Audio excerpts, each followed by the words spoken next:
यहाँ पर काफ़ी ज़्यादा चर्चा में है। 2 दिन पहले ही है जो कि अभी यूपी ट्रिपल एससी की तरफ से ऑडिटर का क्या कहते हैं रिजल्ट है जो कि आया था लेखा परीक्षक वगैरह का। ऑडिटर और असिस्टेंट अकाउंटेंट भर्ती 2025 को लेकर एक बड़ा विवाद है जो कि सामने आ रहा है। लेकिन यहाँ पर ये भी विवाद को लेकर काफ़ी ज़्यादा असमंजस की स्थिति में है लोग, क्योंकि ये जो विवाद है ना तो यूपी ट्रिपल एससी की तरफ से ऐसे कोई विवाद चर्चा में लाया गया है और ना ही जो ऑफलाइन न्यूज़पेपर्स वगैरह आते हैं तो ना ही वहाँ पर आया है। लेकिन जो ऑनलाइन हिंदुस्तान वगैरह हैं और जो पत्रिका न्यूज़ चैनल हैं, इन सब लोगों ने क्या कहते हैं अपनी वेबसाइट पर ये क्या कहते हैं न्यूज़ डाली है कि यूपी ट्रिपल एससी ऑडिटर और असिस्टेंट अकाउंटेंट भर्ती को लेकर एक बड़ा विवाद हो गया है। और आयोग ने स्पष्ट किया है कि 1712 उम्मीदवारों की मुख्य परीक्षा में उपस्थिति अमान्य है जो कि मानी गई है, क्योंकि उन्होंने वैकल्पिक प्रारंभिक परीक्षा के माध्यम से परीक्षा दी थी जिसे आयोग की स्वीकृति नहीं मिली था। भाई साहब यहाँ पर समझ में नहीं आ रहा कि आखिर ये हुआ, तो यहाँ पर चक्कर क्या हो रहा है ना, अब मुझे तो यही नहीं समझ में आ रहा भाई साहब, अगर आयोग की तरफ से स्वीकृति नहीं मिलेगी तो इन लोगों ने परीक्षा कैसे दे दी। ये एक सोचने वाली बात। ये न्यूज़ कटिंग यदि मुझे तो ये फेक लग रही है, क्योंकि ऐसा हो ही नहीं सकता भाई साहब। यूपी ट्रिपल एससी तो एग्जाम कराता है और 1712 लोग यदि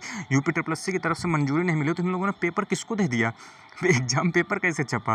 भाई सोचने वाली बात है। तो यहाँ पर काफ़ी ज़्यादा हास्यास्पद ये घटना है। यहाँ पर मुझे तो लग रहा है पूरी तरह से फेक है, क्योंकि यूपी ट्रिपल एससी की तरफ से और ना ही ऑफलाइन न्यूज़पेपर के माध्यम से ऐसी कोई खबर दिखाई गई है। तो आप लोगों के क्या इस पर विचार है जरूर बताइएगा। 99% ये फेक ही खबर है, और यदि ये क्या कहते हैं सत्य खबर निकलती है तो भाई साहब यूपी ट्रिपल एससी काफ़ी बड़ी छीछल लेदर है जो कि होने वाली है। क्योंकि सोचने वाली बात यही है कि भाई साहब करता धरता तो आप ही, और आपके बिना कैसे भाई साहब पेपर हो जाएगा अगर आप लोगों ने स्वीकृति नहीं दी है। ये एक सोचने वाली बात है। ठीक है, आप लोगों के क्या इस पर विचार है जरूर बताइएगा कमेंट बॉक्स में।